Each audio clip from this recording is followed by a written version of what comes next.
Em nome do Pai, do Filho e do Espírito Santo. Amém. Palavra da salvação. Querido irmão, querida irmã, como é importante para nós reservar este tempo para a escuta da Palavra de Deus. É ela quem nos conduz no caminho para a realização do projeto do Pai Eterno. Por isso é importante que os nossos ouvidos estejam bem atentos para ouvir a voz do Senhor. Receber a Escritura é receber o próprio Cristo. Por isso, este encontro nosso com a Palavra de Deus pode transformar a nossa vida. Te convido a, neste momento especial, quando nós reservamos para a escuta da Palavra de Deus, deixar que esta semente caia no solo fértil do seu coração. Não nos esqueçamos, a Palavra de Deus é regra fundamental para a nossa vida. Nós que cremos devemos ser sempre orientados por esta Palavra. Por isso, vamos acolher com muita atenção a mensagem do Evangelho para o dia de hoje.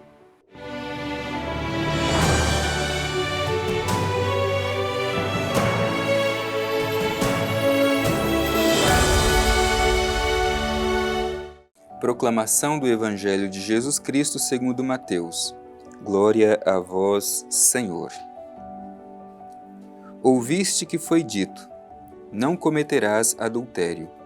Eu, porém, vos digo: todo aquele que olha para uma mulher com desejo libidinoso já cometeu adultério com ela em seu coração. Caso o teu olho direito te leve a pecar, arranca-o e lança-o para longe de ti, pois é preferível que se perca um dos teus membros do que todo o teu corpo seja lançado na geena. Caso a tua mão direita te leve a pecar, corta-a e lança-a para longe de ti, pois é preferível que se perca um dos teus membros do que todo o teu corpo vá para a geena. Foi dito: aquele que repudiar sua mulher, dê-lhe uma carta de divórcio. Eu, porém, vos digo: todo aquele que repudia sua mulher, a não ser por motivo de prostituição, faz com que ela adultere, e aquele que se casa com a repudiada comete adultério. Palavra da salvação. Glória a vós, Senhor. Querido irmão, querida irmã, hoje nós somos confrontados diante deste texto do Evangelho de Mateus, que nos ajuda a cortar o pecado pela raiz. Para que a gente compreenda bem esta mensagem que nós terminamos de ouvir, é preciso contextualizá-la. Nós estamos dentro do grande discurso inaugural de Jesus sobre o monte, que nós chamamos de discurso da montanha. Jesus está dando seus ensinamentos iniciais para os seus discípulos. Isto é, são estes ensinamentos que devem conduzir, pautar a vida dos discípulos de Jesus daquele tempo. Mas também hoje, são estes os ensinamentos que devem conduzir a vida de quem decide seguir Jesus, de quem quer ser seu discípulo e sua discípula. E aqui é importante uma chave de leitura para a gente compreender. Um pouco antes, Jesus havia dito a seus discípulos: se a vossa justiça não superar a justiça dos fariseus e mestres da lei, não entrareis no reino de Deus. E como nós sabemos, a justiça dos fariseus e mestres da lei, a justiça farisaica, é aquela que é baseada simplesmente na aparência, sem se preocupar com aquilo que existe dentro, sem se preocupar com o interior, as motivações mais profundas. E é justamente aqui que o Evangelho que nós ouvimos hoje deseja tocar. Por isso vamos com muita atenção fazer a nossa meditação, a nossa reflexão a partir desse trecho do Evangelho que nós ouvimos. O Evangelho começa com esta expressão: ouvistes o que foi dito, justamente fazendo uma referência ao Antigo Testamento, aquilo que foi dito no passado, a Escritura antiga. Se nos recordamos, também um pouco antes Jesus havia dito assim: não penseis que eu vim abolir a lei e os profetas. Não vim para abolir, mas vim para dar-lhes pleno cumprimento, isto é, para oferecer o verdadeiro sentido daquilo que estava posto na Escritura antiga. Portanto, Jesus não veio abolir o Antigo Testamento, mas ele veio dar o sentido mais profundo do Antigo Testamento. E é isso que ele está ajudando os seus discípulos a fazerem aqui, nesse trecho que nós ouvimos. Ouvistes o que foi dito, diz o texto do Evangelho, não cometerás adultério. Isto continua sendo válido, Jesus não abole isso. No entanto, Jesus chama os seus discípulos a fazerem uma reflexão mais profunda.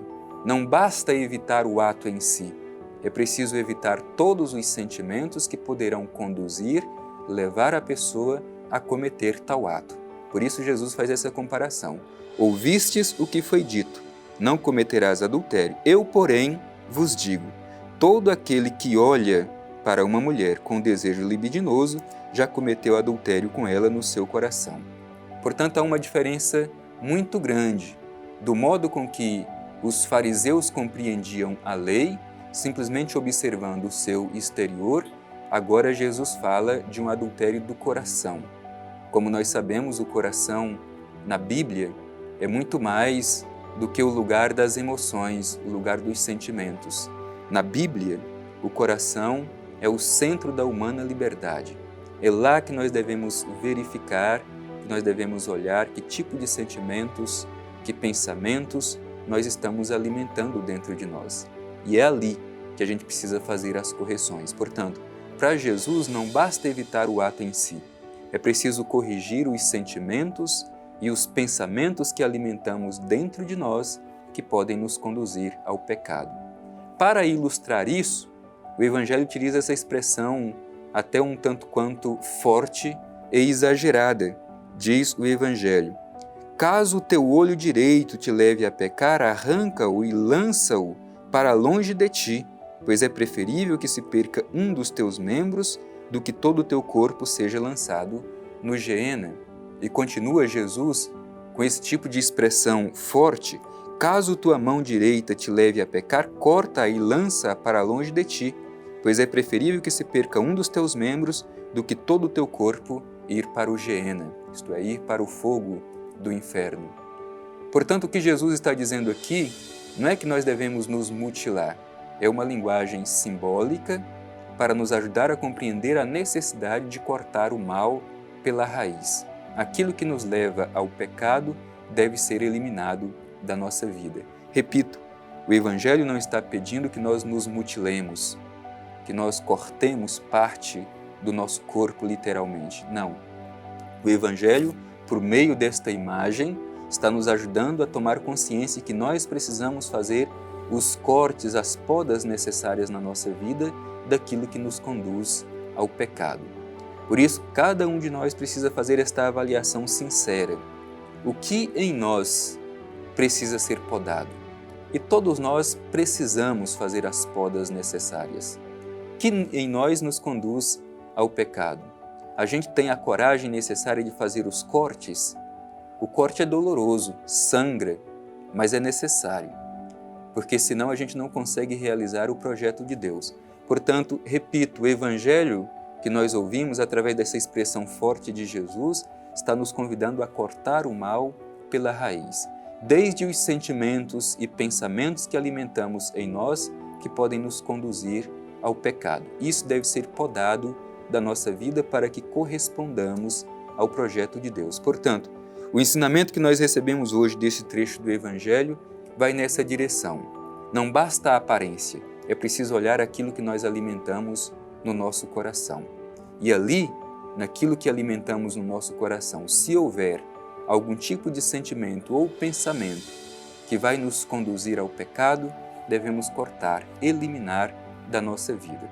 Os cortes são dolorosos, mas são necessários. Não produziremos frutos se não permitirmos que as podas sejam realizadas em nós. Portanto, meu irmão e minha irmã, confrontando nossa vida com o trecho do Evangelho que nós ouvimos hoje, repito, o primeiro ensinamento de Jesus a seus discípulos, um ensinamento fundamental, dado ali sobre o monte, um lugar aberto, dirigido a todos, deve ser acolhido por cada um de nós se quisermos corresponder com o projeto de Deus.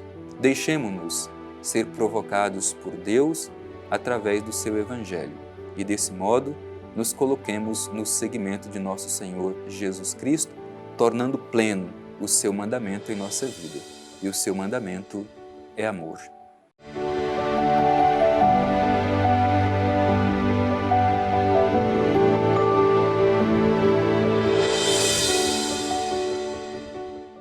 O Evangelho de hoje nos fala da necessária poda que nós precisamos fazer na nossa vida, arrancando o pecado pela raiz, verificar o nosso coração, que sentimentos e pensamentos estamos alimentando dentro de nós. Não basta simplesmente evitar o ato do pecado, é preciso evitar todo sentimento que poderá nos conduzir ao pecado. Vamos nos dirigir ao Divino Pai Eterno e pedir um coração puro, mas ao mesmo tempo também a coragem para cortar pela raiz o pecado em nossa vida. Pai Eterno, te agradecemos por este momento tão importante e necessário na nossa vida, da escuta da mensagem do Evangelho de Teu Filho Jesus. Te pedimos, Pai Eterno, abertura de coração para acolher esta mensagem e colocá-la em prática. Ajuda-nos, Pai Eterno, a ter a coragem para fazer os cortes e as podas necessárias, evitando que cresça em nós o pecado que nos afasta de Ti e dos irmãos e irmãs. Obrigado, Pai Eterno, pelo encorajamento através da mensagem do Evangelho que terminamos de ouvir. Assim seja. Amém. O Senhor esteja convosco, Ele está no meio de nós. Abençoe-vos o Deus Todo-Poderoso, Pai, Filho e Espírito Santo. Amém.